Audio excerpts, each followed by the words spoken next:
ಇವಾಗೊಂದು ವಾರದಿಂದ ಬೇಗ ಎದ್ದೇಳಬೇಕು ಅಂತ ಬೇಗ ಎದ್ದೇಳ್ತಾ ಇದ್ದೀನಿ. ಇವತ್ತು ನನ್ನ ಜೊತೆಗೇ ಚರಿಮನು ಎದ್ಬಿಟ್ರು. ಅವ್ರು ಸ್ವಲ್ಪ ಯಾಕೋ ಡಲ್ಲಾಗಿದ್ರು, ಅದಕ್ಕೆ ಅವ್ರನ್ನ ಎತ್ಕೊಂಡೆ ಬಿಸಿನೀರನ್ನ ಕಾಯಿಸ್ಬಿಟ್ಟು ಕುಡಿದು ಆಮೇಲೆ ಅವ್ರನ್ನ ಆಟಾಡೋಕ್ಕೆ ಅವ್ರ ಪಪ್ಪನ ಹತ್ರ ಬಿಟ್ಬಿಟ್ಟು ನಾನು ತಿಂಡಿ ಮಾಡೋದಕ್ಕೆ ಅಂತ ಬಂದೆ. ಇವತ್ತು ನಾನು ಒರ್ಚಲ್ಗೆ ಮಾಡ್ಕೋತಾ ಇದ್ದೀನಿ. ಈ ಒರ್ಚಲ್ಗೆ ಅಂದರೆ ಕೆಲವೊಬ್ರಿಗೆ ಗೊತ್ತಿರಲ್ಲ, ನಾನು ಹೆಸರು ಕರೆಕ್ಟಾಗಿ ಪ್ರನೌನ್ಸ್ ಮಾಡ್ತಿದ್ದೀನ ನನಗೆ ಗೊತ್ತಿಲ್ಲ, ಬಟ್ ನಾವು ಇದನ್ನು ಒರ್ಚಲ್ಗೆ ಅಂತಲೇ ಅನ್ನೋದು.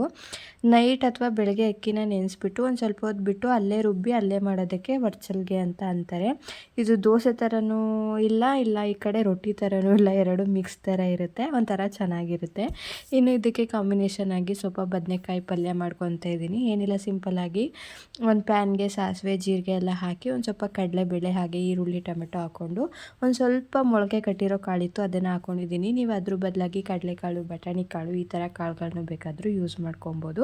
ಅದನ್ನೆಲ್ಲ ಹಾಕ್ಕೊಂಡು ನೀಟಾಗಿ ಫ್ರೈ ಮಾಡಿ ಕಟ್ ಮಾಡ್ಕೊಂಡಿರುವಂಥ ಬದನೆಕಾಯಿನ ಹಾಕಿ ನೀರು ಹಾಕಬೇಕು. ಸ್ವಲ್ಪ ನೀರನ್ನ ಹಾಕ್ಬಿಟ್ಟು ಲಿಡ್ನ ಕ್ಲೋಸ್ ಮಾಡಿ ಒಂದು ಸ್ವಲ್ಪ ಹೊತ್ತು ಕುಕ್ ಮಾಡಬೇಕಾಗತ್ತೆ. ಸೊ ಅದು ಕುಕ್ ಆಗುವಷ್ಟರಲ್ಲಿ ನಾನಿಲ್ಲಿ ಸುನಿಗೆ ಹಾಲು ಮತ್ತು ನನಗೆ ಸ್ವಲ್ಪ ಕಾಫಿನ ಮಾಡ್ಕೊತಾ ಇದ್ದೀನಿ. ಸುನಿ ಇತ್ತೀಚೆಗೆ ಬೆಳಗ್ಗೆ ಟೈಮ್ ಅವರು ಟೀ ಕಾಫಿ ಕುಡಿತಿಲ್ಲ, ಬಿಸಿನೀರು ಮತ್ತು ಹಾಲು ಅಷ್ಟೇ. ಬಟ್ ನಾನಿವತ್ತು ತಲೆನೋವ್ತಿತ್ತು ಅಂತ ಹೇಳಿ ಕಾಫಿನ ಇಟ್ಕೊಂಡು ಕುಡಿತಾ ಇದ್ದೀನಿ. ಸೊ ಈ ಪಲ್ಯ ಎಲ್ಲ ನೀಟಾಗಿ ಕುಕ್ ಆಗಿತ್ತು. ಲಾಸ್ಟಲ್ಲಿ ಸ್ವಲ್ಪ ಗರಂ ಮಸಾಲ, ಚಿಲ್ಲಿ ಪೌಡರ್ ಹಾಗೆ ಖಾರದ ಪುಡಿ ಅಂದರೆ ನಾವು ಮನೇಲಿ ಯೂಸ್ ಮಾಡ್ತೀವಲ್ಲ ಅದನ್ನು ಹಾಕ್ಕೊಂಡ್ರೆ ತುಂಬಾ ಚೆನ್ನಾಗಿ ಬರುತ್ತೆ. ಇನ್ನು ಈ ಕಡೆ ವರ್ಚುವಲ್ಗೆ ಕೂಡ ಹಾಕ್ಕೊತಾ ಇದ್ದೀನಿ.